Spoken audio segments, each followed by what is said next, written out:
अस्सलाम वालेकुम दोस्तों की हाल चाल है जनाब। तुसी देख रहे हो पाक पतन एनिमल्स टीवी ते मैं थोड़ा वीर मोहम्मद रियाज।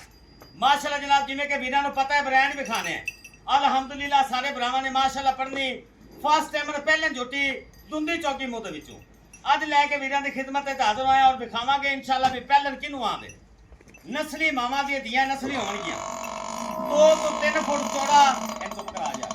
इस झोटी दा लिबास माशाल्लाह 2 तो 3 फुट चौड़ा लिबास पहलन हो के माशाल्लाह मेरे लाई खड़ी अल्लाह दे फजलो करम नाल अल्लाह दे जागीर दे विच नगीने बड़े नगीने पैन लेकिन अल्लाह दे फजलो करम नाल आज दी डेट जे दी झोटी किसा ना लाई उस विखाओ दी कैमरामैन साहब तसल्ली कराओ।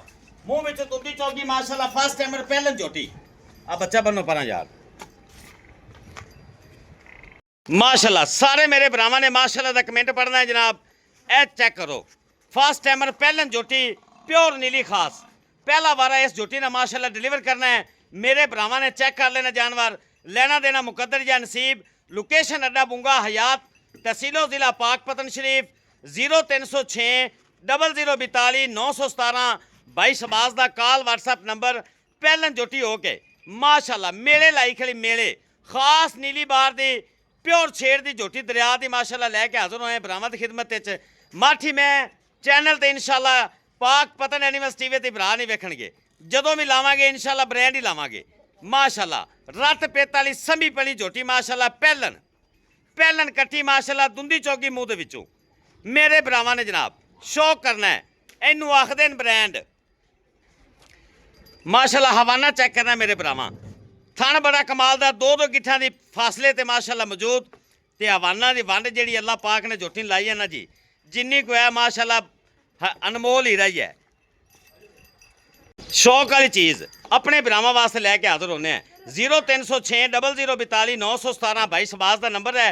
पहलन झोटी दुंदी चौकी मुंह दे विचों सुवन वास्ते जनाब एक हफ्ते का टाइम बाकी है बाकी जिस टाइम अल्लाह दा हुक्म हो जाए बड़ी कमाल दी नायाब झोटी ब्रीड वाली चीज़ जेड़े मेरे वीर नूं आ जाए पसंद पिछले पैर वेखने माशाल्लाह धोते हुए और चारे गुर खुर माशाल्लाह इनके बिल्कुल घसे हुए छेड़ दी झोटी प्योर। झोटी तंग ना करो यार असा झोटी डरदी पी बड़ी इन्हां विचारियां नूं पता नहीं होंदा कैमरे का माशाल्लाह चेक करना हवाना 2 तो 2.5 फुट चौड़ा लिबास है पिछू माशाल्लाह पहलन होते इत्थे मेरे भरावां ने टोटल बाडी वेख लैनी झोटी दी जेड़े मेरे वीर भरा नूं पसंद आ जाए बेटा इन्हूं घुमा ते कर लियावे ना एक बार घुमा ते लिया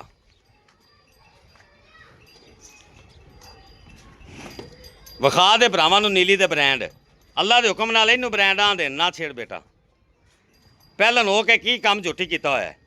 शौक वाला मेरा भरा जिहड़ा मझ की जनाब कदर पावेगा भरा झोटी इसकी उन्होंने आप देनी हवाना अगे पिछे नाल ये नहीं भी पिछे पिछे अगे पिछे हवाना तैयार कर रही है हाली धार नहीं पाई झोटी ने घुमा के लिया बेटा इन्हूं माशाल्लाह। फेस चेक करो इत्थे माशाल्लाह असलो अखीर हो जासी शौक पूरा होवेगा भरावां दा इंशाल्लाह। फिर बेटा इन्हूं पता नहीं ना रस्से दा ए चेक करो अखां बिलियां जनाब मानकी झोटी कतरी सिरी जिन्हों इनू आंदे कतरी अल्लाह के हुक्म ना छेड़ खड़ी रहन दे कतरी सिरी इस झोटी दी अखां बिलियां माशाल्लाह एनर्जी सेवर बलदा पी है बिल्कुल बरीक थल करती पी झोटी सारी ए मेरे भरा चेक करन इंशाल्लाह पूरा ब्रांड भरावां नूं विखाया है। लेना देना मुकद्दर या नसीब है जेड़े मेरे भरा शौक वाली चीज़ लेना चाहते जनाब रबता करनगे अल्लाह के हुक्म नाल पूरा ब्रांड इंशाल्लाह भरावां नूं विखाईदा है। लेना देना हुंदा नसीब 2 हथ लम्मी गर्दन झोटी दी सिर कतरी अखां बिलियां माशाल्लाह क्या बात है बेटा। फिर तो जान दे पर नौ सारे वेखने मेरे भरावां घसे हुए प्यार ना यार प्यार ना उन्होंने पता नहीं ना रस्से दा बेटा खुली हो रही है। ए चेक करो जेड़े मेरे वीर नूं आ जाए पसंद साडे नाल जनाब रबता कर लेना है अल्लाह के हुक्म नाल पूरा ब्रांड लो जनाब। जेड़े मेरे वीर भरा नूं आ जाए पसंद 0306 0042 917 22 शबाज का नंबर है रबता कर लेना जनाब। झोटी जनाब हफ्ते का टाइम है बाकी जिस टाइम अल्लाह का हुक्म हो जाए तैयार झोटी अल्लाह के हुक्म नाल थब्बे लाई खड़ी है कसर तो हुण भी कोई छड्डी हुई बेचारी ने अल्लाह के हुक्म नाल। जेड़े मेरे वीर नूं आ के पसंद प्यार मुहब्बत नाल आपां दे देंगे। बहुत शुक्रिया अल्लाह हाफिज़।